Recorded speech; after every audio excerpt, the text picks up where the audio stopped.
সময়ের সাপেক্ষে বস্তুর অবস্থান পরিবর্তনকে গতি বলে। এটা স্যার খুব সুন্দর বুঝিয়েছেন। তারপরে স্যার বলেছেন যে গতি আবার কয়েক রকমের হয়ে থাকে। একটা হচ্ছে রৈখিক গতি। তো রৈখিক গতির আমি একটা ডেমনস্ট্রেশন দেখানোর জন্য আমি আমার ছাত্র শৈশব এবং তার দলবলকে বলছি এখানে উপস্থিত হওয়ার জন্য। তোমরা এখানে আসো, এই পয়েন্ট থেকে এখানে আসো। দেখছেন, আপনারা দেখতে পাচ্ছেন যে সময়ের সাপেক্ষে, আবার চলে আসো, জায়গায় চলে আসো, কোনো সমস্যা নেই।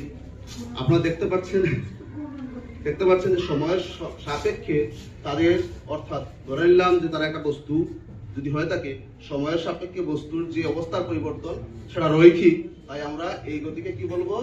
রৈখিক গতি বলবো। তারপর আরেকটা গতি আমি এক্সাম্পল দিচ্ছি, তোমার যা ইচ্ছা মতো তুমি চলো, কোনো সমস্যা নেই, যাও। উপস্থাপন করেছেন তোমাদের মধ্যে থেকে কেউ একজন দাঁড়াও, স্যার দাঁড়ান আপনি। বক্রগতি, কিভাবে বক্রগতি হলো? এটা বক্রাকার পথে বস্তুর অবস্থার পরিবর্তন, তা আবার সময়ের সাপেক্ষে, যার জন্য আমরা বলতে পারলাম যে এই গতি কার গতি? ওই বস্তুর বক্রগতি। ক্লিয়ার একদম? আরেকটা আমি বলবো ওনাদেরকে, তোমরা আবার চলো, কোনো সমস্যা নেই, আপনারা ধরে নেবেন যে কি প্রকার গতি এখানে প্রত্যক্ষ করছেন।